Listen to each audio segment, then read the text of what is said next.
Hey there, listeners. Welcome to the Brand Marketing Show. I'm your host, Kath Langman.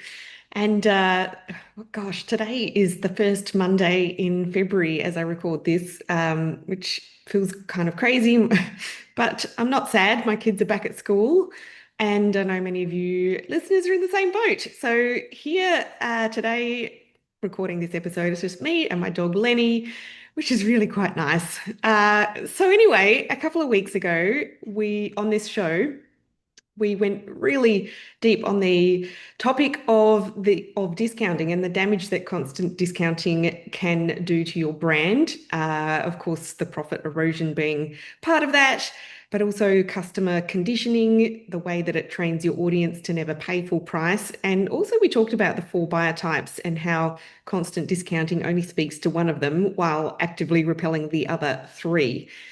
Now, if you haven't listened to that episode and even just that quick synopsis is speaking to you, you might want to go and give that one a listen. Um, I did get quite a lot of messages after that, which was brilliant. People sharing their own experiences and asking a few questions and sharing it with other people as well in the e-commerce brand space. But here's the thing. Almost every single message that I received asked the same question. And it was, along the lines of, okay, Kath, I get it. Constant discounting is bad, but what if I'm already stuck? What if my customers are already expecting these discount sales? And what if I've been doing this for a long time and my whole email list has been trained to wait for these deals? How do I actually get out of it? And look, it's a fair question. It's easy to say stop discounting when you're starting fresh with a brand new audience, but it's a whole lot harder if you have inherited a problem or when you might have accidentally created the problem yourself over years of doing doing that kind of constant discounting activity. So today I want to actually share a real life story. So this is going to essentially walk you through how to actually overcome this. So this is not theory. This is not kind of some textbook best practice advice. It's a real case study from one of the real brands that we work with real data and real results. So I'm going to walk you through exactly what we inherited when we started working with this brand, what we changed, and then what happened after that. And I'll give you a little bit of a framework that you can apply to your own brand as well. And this will be useful regardless of whether you're in the discount trap or just maybe starting to slide into it, or really just want to, have that kind of framework in mind to make sure that you are always building towards a premium brand. Fair warning though, some of what worked might surprise you a little bit. The first move we made was probably a little bit counterintuitive. Most people probably thought we were a bit mad doing it, but it really did set everything else up for success. So let's get into it. So, a little over a year ago, we took over the marketing for a premium children's eyewear brand. Really beautiful products, really high quality that you can genuinely feel when you pick them up. These are sunglasses that are designed specifically for babies and young children. So they have flexible frames that don't snap when a toddler plays rough with them, or, maybe throws them off the high chair or across the back seat of the car when they're having a little tanty. Proper UV protection, of course, and we're talking genuine lens technology, not just kind of tinted plastic that looks the part, and a warranty that actually means something for the customer if something goes wrong. Because quite frankly, if you're going to make something like that for babies and kids, it needs to be baby and kid proof. So this is a brand that deserves premium positioning. It's not a cheap product for that kind of product category anyway. And parents who buy these sunglasses that, they're not just buying an accessory that looks cute in holiday photos, although that's definitely part of the motivation for choosing them, I'm sure.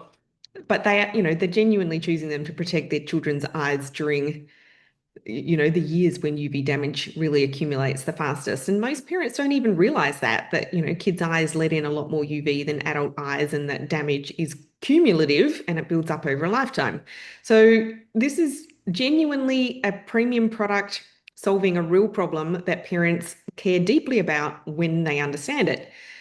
But when we looked at the situation that we inherited, it told a very different story. And it had been through a number of years of regular discounting, not necessarily deep discounts. So we're not talking like 50% off everything, fire sale, going out of business type stuff, but frequent enough that and big enough that customers had been trained to expect it. The email calendar wasn't just dotted with sales promos, it was fairly consistent, with sales, flash deals, promo pushes, percentages off, limited time offer. Sign up to our email list and get 10% off your first order. I mean, that would be the smallest one that was on offer, but classic e-commerce playbook, really, that a lot of people think is mandatory.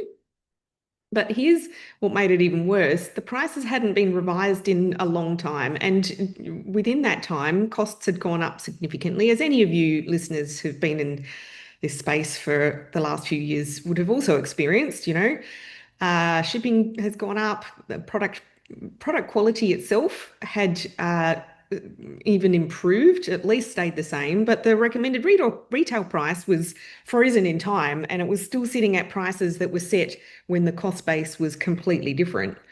So we had a premium product being sold at prices that no longer reflected this value and to a customer base that had been conditioned to wait for discounts anyway. And the brand story, the UV protection, the quality engineering and design, the genuine why it matters story about it was being completely drowned out by all the other promotional noise. So almost every email was about price and, the campaigns were very much focused on the deal. And same with the ads as well, the meta ads. And so we weren't talking about why these glasses mattered. The brand wasn't educating parents so much about the UV damage. I mean, the content was there, it just wasn't front and center. The brand wasn't really sharing customer stories or building that community. It was just kind of shouting about what things cost, which I think is a pretty familiar scenario for a lot of brands that I see in their marketing. Now, so what did we do? And I want to start with the counterintuitive first move because most people in this situation might think, right, well, we just need to discount less. So let's pull back on the sales, maybe go from weekly promos to monthly and gradually wean them off, which is not actually the first move that we did. The first move that we did was to increase the prices. I know, I can hear you through the podcast. She's having a laugh. It sounds mad. I know you've got customers who are already trained to expect discounts, and your first move is to make the full price higher. Surely that's just going to make the problem worse. But here's the logic, and I think it's important. The prices hadn't moved in a long time, but the costs had. The product quality genuinely justified premium positioning. So this wasn't about being greedy, it was just about being accurate.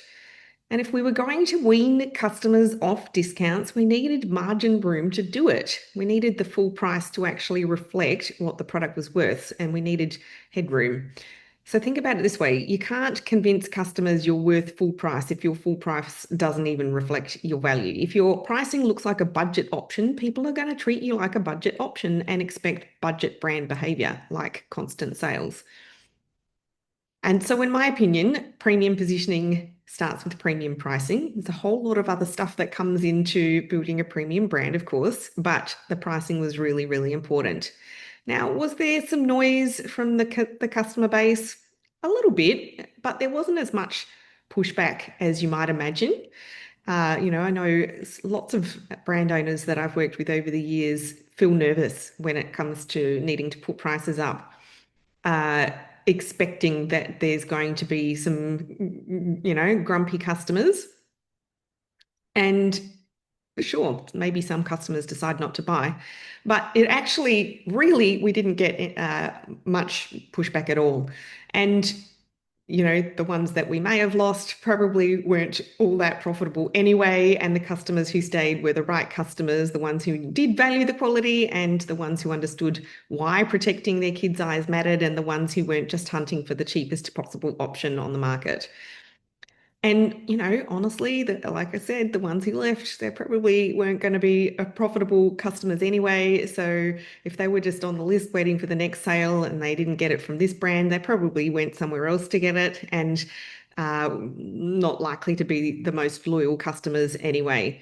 So we weren't losing valuable customers, we were filtering out the wrong ones. Next, I want to share something about the maths that changes everything. So before we move on to the tactical changes, aside from reviewing the pricing, but before we move on to the tactical changes that we made, I want to talk about something that a lot of brand owners don't properly calculate. And this is the bit that makes the whole mindset shift possible, because without understanding this, a lot of the other changes feel really scary. So when you stop discounting or even just reduce it significantly, your top line revenue might drop. Certainly, you might experience a slower growth trajectory, at least in the short term, whilst you're bedding all of the new strategies down. And that terrifies people, entrepreneurs. I've sat across from brand owners who intellectually understand that discounting is hurting them, but they can't bring themselves to stop because they're watching that top line revenue number like a hawk. And I think as business owners, as entrepreneurs, we're all conditioned to watch that revenue number. It's the one, that we share at dinner parties. It's the one that sounds impressive in conversations. We just did 100K this month. Feels a whole lot better than trying to explain your profit margins to someone whose eyes are already glazing over. But here's what a lot of people don't sit down and actually work out. And this is the bit that changes how you think about everything. A 20% discount on the price is not a 20% reduction in your profit. It's much, much worse. Let me walk you through the maths because I think once you see this, you won't be able to unsee it. Say you've got a product that retails for $100 and the cost of goods is $50. I'm going to talk round numbers here because it's going to make the example easy to grasp. So at full price, you're making $50 profit per unit. That's a 50% gross profit margin, which is reasonably healthy for a lot of e-commerce businesses. Now, say you run a 20% off sale, fairly standard promotion that you see frequently in the online space. Nothing crazy. Lots of people do 20% off. It's, almost an industry default. So now you're selling that product for $80. Your revenue per unit has dropped by $20, but your cost is still $50. The cost doesn't change just because you discounted the retail price. Chances are your supplier or your manufacturer is not giving you a 20% discount on your cost of goods just because you decided to run a sale. So your profit per unit just dropped from $50 to $30, which is a 40% reduction in profit, not a 20% reduction. 40% is a lot, and that the discount comes off your revenue because the discount is not just coming off your revenue, it's coming directly off your margin. And the margin is what you actually keep. It's what, hopefully pays your rent, your team, your ad spend, your growth. But here's where it gets even more confronting. To make the same dollar value profit at 20% off the retail price that you would have made if you sold that product at full price, you need to sell 67% more units, 2/3 more products just to break even on profit. Or to put it another way, you need 33% more revenue at discounted prices to make what you'd make at full price, which, maybe you'll do that or more, right? But then you've got the increased shipping bill, the increased wages for fulfillment or third-party logistics contractors. And are your discount campaigns actually driving that kind of volume increase and enough to make it worthwhile working that extra bit harder? And, if you're honest with yourself, for most brands, the answer is probably not. Some, yes, for sure, but most not. And so the sale creates a spike for sure, but not a 67% spike. And you're actually going backwards. You're working harder to make less money. And if you're running 25% off, you've just cut your profit in half. You need to sell double the units to make the same money. Or at 30% off, you need to sell 2.5 times as many units. This is why constant discounting feels busy, but it doesn't feel profitable because it isn't profitable. You're running on a treadmill that is slowly speeding up. But the flip side can be a bit liberating. So here's where it can get exciting. And this is the mindset shift that I think brand owners need when they're weaning off discounts and they're worried about what happens to their revenue. Flip the calculation around. At full price, you can accept 25% less revenue and still make the same profit. Let that sink in for a second. If you were doing $100,000 a month at constant 20% discounts, you could do $75,000 a month at full price and take home the same profit. Actually, you'd probably be taking home a bit more because you're not paying for all the extra fulfillment, customer service, postage fees, and other operational costs that come with the higher volume. So your top line revenue might shrink, but your bottom line won't. And the bottom line is what actually pays your bills, your team, and funds your growth. So a brand doing 100K a month at constant 20% discounts might actually be making less profit than a brand doing 75 to or 80K a month at full price. The first brand might look more successful in the Instagram highlight reel or, from the view of a competitor, but the second brand is actually more successful in the bank account. So when we made this shift with this brand that we've been working with, we stopped celebrating revenue spikes from sale periods and we started celebrating profitable months. Different metric, different decisions, different outcomes. So I invite you all to stop obsessing over revenue and start tracking net profit. That's the recalibration that makes everything else possible. Okay, so just to recap real quick, we adjusted the prices to reflect the actual value and we recalibrated what success looked like, profit, not revenue. Next, we needed to change how new customers entered into the ecosystem. The old approach was the classic e-commerce playbook, sign up to our email list and get 10% off your first order, which seems harmless, right? Everyone does it. There are probably 5 pop-ups offering you exactly that deal in browser tabs you've got open right now. But if you think about what that very first interaction is teaching your new customer, before they've even bought anything, before they've experienced your product, before they know anything about your brand story or quality or values, you've told them one thing: we do discounts. And what do they learn from that? This brand discounts. There'll probably be more discounts later. I should probably wait for a better one. So you've conditioned them before they've even converted, and their very first touch point with your brand was about price and not value. So what we did with this brand was that we switched it. Instead of a discount, new subscribers qualified for a free gift with their first purchase. But, and this is really important, the gift was not random. It wasn't just like a keychain or a sticker or some kind of throwaway branded item that we had lots of in a drawer, but didn't really add any value. We specifically chose a product that actually helps customers have a better experience with their sunglasses, something that makes the main purchase more successful to use. So it's an accessory that solves a real problem that parents have when trying to keep sunglasses on a wriggly toddler. All the parents out there will know exactly what I mean. And if you think about it, if you're selling premium sunglasses for kids, what's the biggest problem parents face? The sunglasses don't stay on, the kids pull them off, they throw them, they lose them, they break them. So if you can give them something that solves that problem or that keeps the sunglasses on, keeps them safe, or makes the whole experience more successful, you're not just adding a bonus, you're actually increasing the chance that they'll really love the product that they bought. So when your freebie actually improves the product experience, you're not just adding value, you're increasing the chance that they will love the purchase. You are setting them up for success, and successful customers become repeat customers, and they also tell all of their mates about you.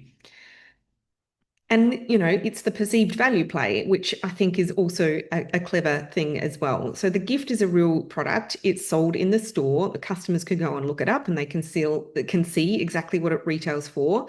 And what they see is the retail value that is actually higher than what the old 10% discount would have given them on most orders anyway. So customers are getting more value, not less, in dollar terms, and they can see that. It feels generous. It feels like a genuine gift, not a marketing trick. But the cost to the brand is often lower than the margin that we were giving away with the discounts. Because, of course, the cost of the gift is cost price, not the retail price. So we're giving something away that costs a couple of dollars, retails for $10, and, we are maintaining the margin on that overall average order. And the message has completely changed. Instead of this brand discounts, it's this brand adds value. The product is worth full price and I get something extra that makes it even better. And over time, every new subscriber enters the whole funnel with a different mindset. So your list composition shifts. You are building an audience that expects value, not just discounts all the time. And they start their relationship with a better product experience, which means better reviews, better word of mouth, better customer retention. And they're not comparing you to every other brand that offered them 10% off. They remember the brand that gave them something genuinely useful. So the next thing we did was make a real shift with the content. And I think this is a really big one as well. Changing prices and sign-up incentives are definitely important, but I think the real transformation happened with this brand in what we actually talked about in the content. So the old email calendar was very promotion heavy. Sale this week, flash deal next week, mystery box the week after, don't miss out the week after that, free express shipping, urgency, urgency, urgency, price, price, price. So we flipped it to be more education heavy. So instead of constantly shouting about price, we started talking about things that actually really mattered to parents. UV protection and why it's crucial for children's eyes. And for all of you listeners, did you know that 80% of lifetime UV exposure happens before the age of 18? Most parents don't. I certainly didn't when my kids were little. We talked about sun safety guides for families, the science behind why kids' eyes are more vulnerable than adults. Their pupils are larger and their lenses are clearer, so more UV light gets through. We spoke about how to choose the right sunglasses for different ages and for different activities and what those UV ratings actually mean, because honestly, who really knows the difference between UVA, UVB, and all the other UVs that are mentioned. We featured customer stories, real kids wearing the product in real life, parents sharing their experiences, lots of user-generated content that showed the community. And so we're not using, paid models in a studio, but actual families at the beach, at the park, on holiday. We shared media coverage as well when the brand has been featured several times in media like Channel 7, Yahoo Lifestyle, parenting publications, and social proof that this was a brand being recognized and recommended. Product launches and restocks as well, announced with genuine enthusiasm rather than discount urgency. These just came back in stock rather than sale ends tonight. And here's what the data showed. This is the bit I really love sharing because it's just so clear. We sent an email, this is a recent one, explaining UV protection ratings and what those different labels actually mean, how to read the labels, what to look for, pure education, no discount. It featured, lots of our most popular products, but there was no promotional angle at all. And that single email generated nearly $15,000 in revenue, which is pretty amazing. An email about why kids' eyes are at greater risk from UV damage. This was a previous email sent some time ago, different content, but similarly educational. 61.7% open rate with solid conversions to match. Again, no discount. Are kids' sunglasses really necessary? Another one addressing the question that parents probably secretly wonder about. 63.4% open rate and conversions to match. Again, no discount. Another one that was sharing and showcasing some media features uh, in Channel 7 and other media that we were featured in. 63 to 64% open rates, strong engagement, and really great conversions. Again, no discount. Customer stories and UGC roundups, consistently strong performers. There was one I remember where we had photos of this gorgeous little boy that his parents had shared wearing his sunglasses from when he was a baby through to being a child. So all different ages and different activities and on holidays and doing various different things. And it was the same pair of sunglasses following him through. And, it converted so well. Parents love seeing other real families using the product. It's totally relatable. Of course, it's also authentic. It's not some kind of polished, advertising video or image shot. It's a toddler at the beach squinting happily at the camera or showcasing how they've just learnt to use the scooter or whatever the activity was. And when we compared the averages across the board, educational campaigns averaged over 55% open rates. This is for campaigns, by the way, not flow emails. Social proof campaigns averaged over 56% open rate, and promotional campaigns only for 51%. Now, you might think 51% is still pretty good, and it is. But here's the difference that matters. The customers who open promotional emails are often the ones who are just waiting for the right deal, and they're not necessarily going to be your really loyal customers. Not necessarily, engaged with your brand. They're often just deal hunting. And the customers who open the educational emails, they are genuinely interested. They want to learn. They are engaged with your brand as a source of valuable information and not just a source of discounts. And so what we found is people are more engaged with content that teaches something than content that sells to them. And here's why I think that it converts. It's not just about open rates, it's about the type of buyer that you're attracting. So if you remember the episode a couple of weeks ago, and we talked about the 4 different buyer types, spontaneous buyers who want novelty, methodical buyers who want information, humanistic buyers who want connection and values, and then, of course, your competitive buyers who want the deals. Constant discounting only speaks to that last group and actively alienates the other 3, whereas your educational content speaks directly to the methodical buyer, the parent who wants to understand why UV protection matters before they buy, the one who's doing their research, reading the reviews, comparing their options, the one who has those 47 browser tabs open.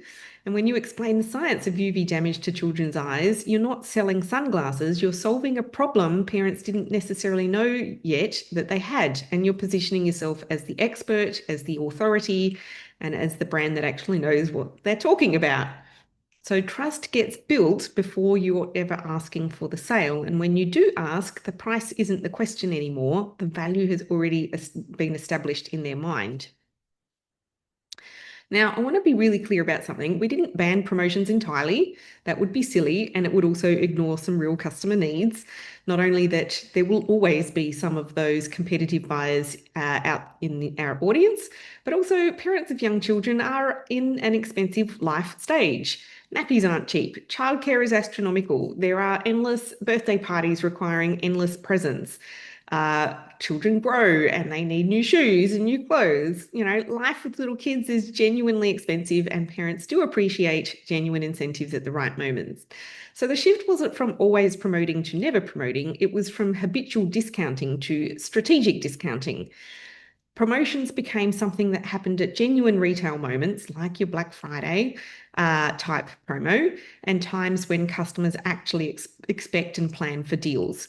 Times when they've mentally or organizationally budgeted for a purchase and they're actively looking.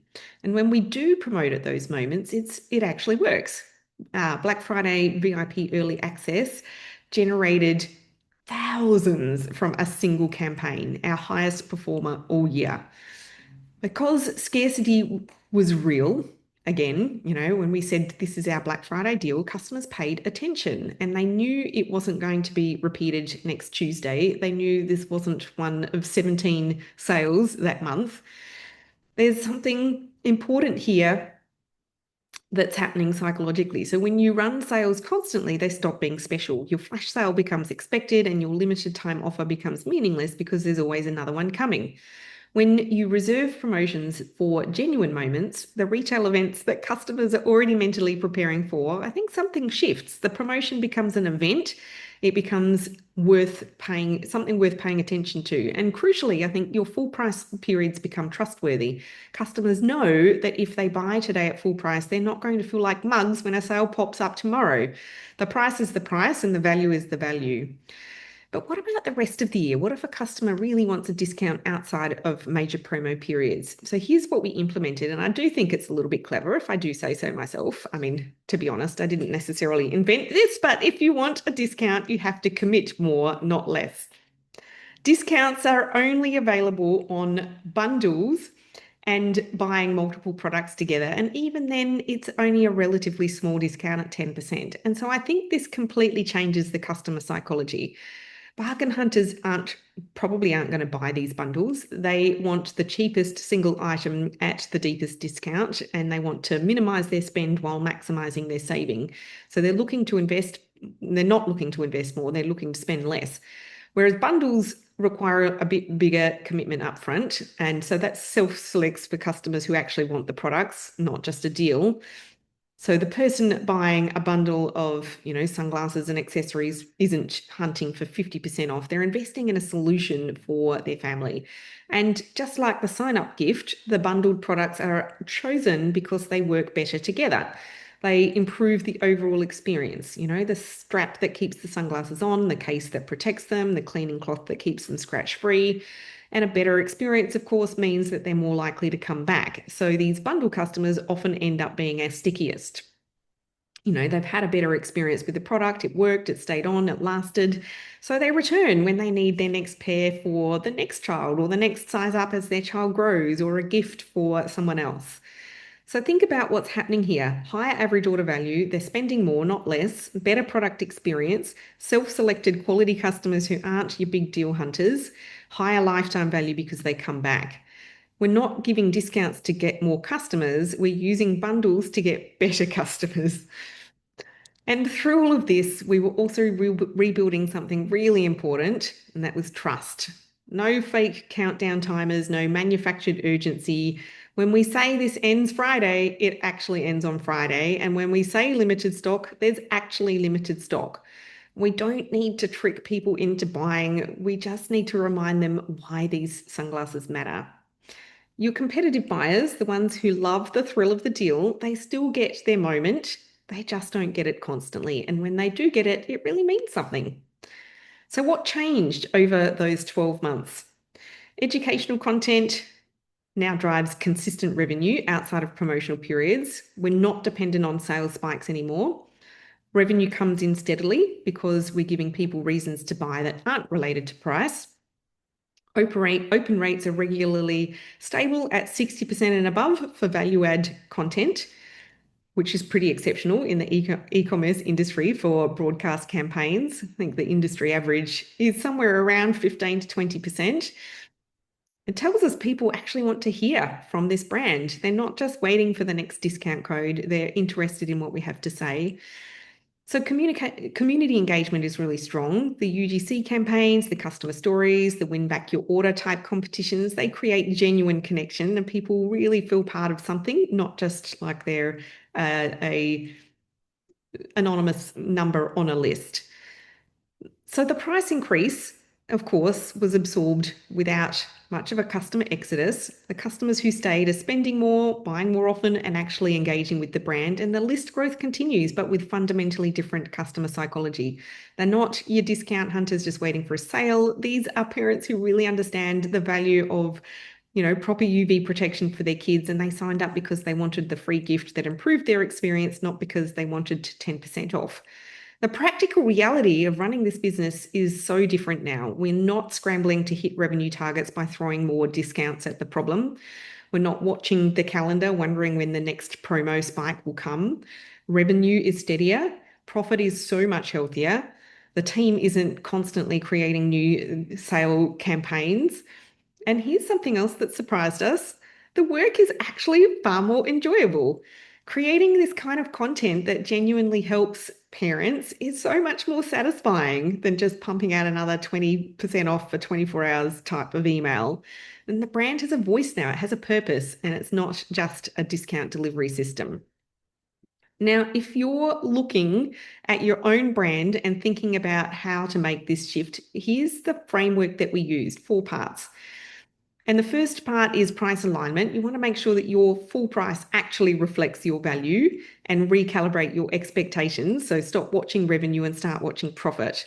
Accept that you can do less revenue at full price and make the same profit you are making with constant discounts. That's not failure, that's success with less work. Secondly, you want to stop training new customers to expect discounts from their very first interaction if you can. Even a gift voucher is going to give a better first impression than a discount. Use value adds as much as you can that are going to improve their product experience instead. A gift that makes their purchase better, not just a percentage off that trains them to wait for more discounts. You want to shift your content, replacing promotional noise with education, with stories, with social proof, the content that's going to earn the sale and give people reasons to buy that aren't just about the price. If you position yourself as the expert or your brand as the expert and the authority and the brand that is worth paying full price for, people will. And then you want to make your discounting strategic. When you do discount, make it work harder. Bundles that increase commitment and improve experience rather than single line or single item sales that just attract the deal hunters, and reserve promotions for genuine retail moments. Make scarcity real again. Your best customers don't need a discount to buy from you. They need a reason to believe that you're worth it. And I think that the educational or the edutainment type content provides that reason. And social proof is going to reinforce it. And strategic promotions reward loyalty without destroying value perception. Now, if you are listening to this and thinking, I want to make this shift, but I don't know where to start, or maybe you can see the discount trap clearly now, but you're not sure how to map your way out of it, I want to invite you to book a brand growth strategy session with me. This is a genuine strategic conversation where we look at your brand, your current marketing approach, and figure out what's working and what's holding you back. We can dig into things like positioning and looking at how your customers are currently entering the world of your brand and what expectations that you're setting. And we can look at things like your content mix and identify opportunities to shift from promotional noise to value-led content that really helps to build trust and that converts. And then we can look at mapping out a growth strategy for your specific business and how you can build a flywheel that generates profitable growth, not just busy revenue that doesn't actually translate to money in the bank or in your back pocket. The brands that we work with have seen exactly what I've described in this episode, that shift from discount dependency to sustainable, profitable growth, where the best customers find you and stay with you, and where marketing becomes about connection and value rather than just price. So if that's what you want for your brand, let's have a chat about how to get you there. You will find the link on our website, so productpreneurmarketing.com, and the link is in the top menu.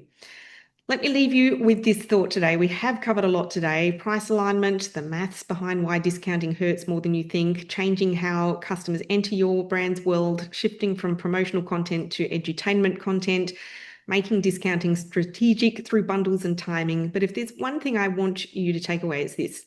Discount acquired customers are borrowed customers. They're not loyal to you. They are loyal to deals, and they will leave the moment someone else offers a better one. You never really had them in the first place. You were just renting their attention with margin you couldn't afford to give away.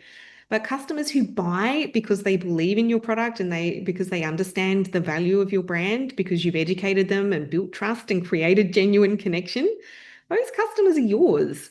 You don't detox from discounting by going cold turkey overnight. You do it by giving your customers something better to respond to through education, stories, community, and value. And that's what premium brands are built on. If this episode has helped you to see a way forward, I would love for you to share it with a brand owner who you think needs to hear it. Maybe someone you know who's stuck in the discount trap and is wondering if there's another way. There is, and it really works. Until next time, though, that is it for this episode. I'm Kath Langman from Productpreneur Marketing, reminding you that the best customers aren't looking for a deal, they're looking for a brand worth believing in.